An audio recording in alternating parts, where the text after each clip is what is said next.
c'est un plaisir d'avoir participé à cet événement et d'avoir pu présenter les différents sujets en lien avec la logistique autour du gazoduc africain Atlantique Nigeria-Maroc.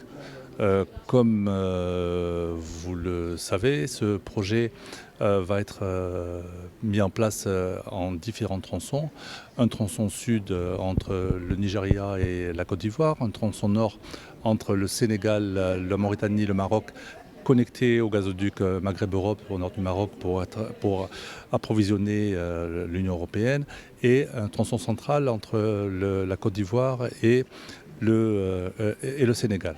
Chaque tronçon a son propre business model et est designé pour être réalisé de manière économiquement viable indépendamment.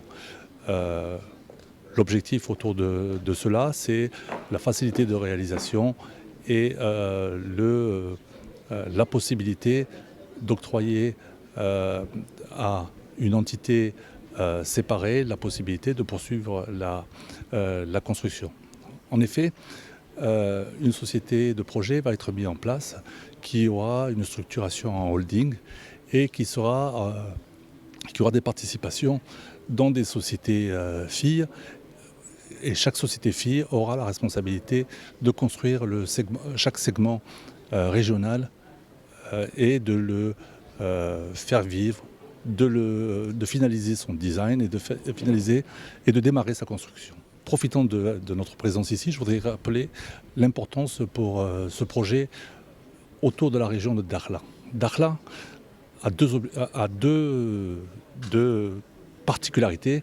Premièrement, c'est le point d'atterrage du gazoduc. Comme vous le savez, c'est un gazoduc qui est offshore du Nigeria jusqu'à Dakhla, et à Dakhla, il rentre sur le territoire national pour être onshore jusqu'au nord du Maroc. Donc Dakhla sera le point d'atterrage et aura une station de compression qui permettra de comprimer le gaz pour remonter sur tout le territoire national. Le deuxième point spécifique pour Dakhla, ça sera le principal hub logistique pour ce projet.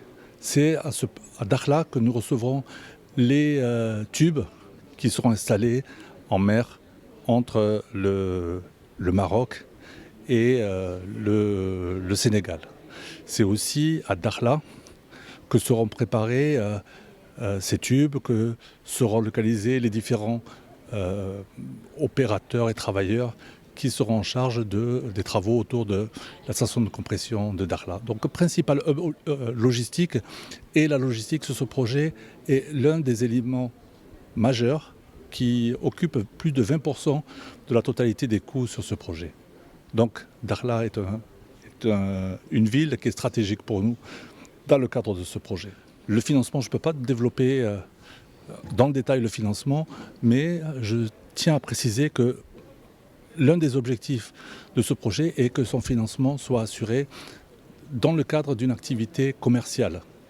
D'où le travail que l'on réalise aujourd'hui de confirmer la viabilité économique, ce qui a été fait, et de structurer le financement autour d'un project finance ou d'un PPP pour certains segments, par exemple au nord du Maroc, entre le GME et Mohamedia, mais pour le reste du tracé, la stratégie est d'organiser le financement sous forme de project finance structuré avec une partie dette, une partie equity.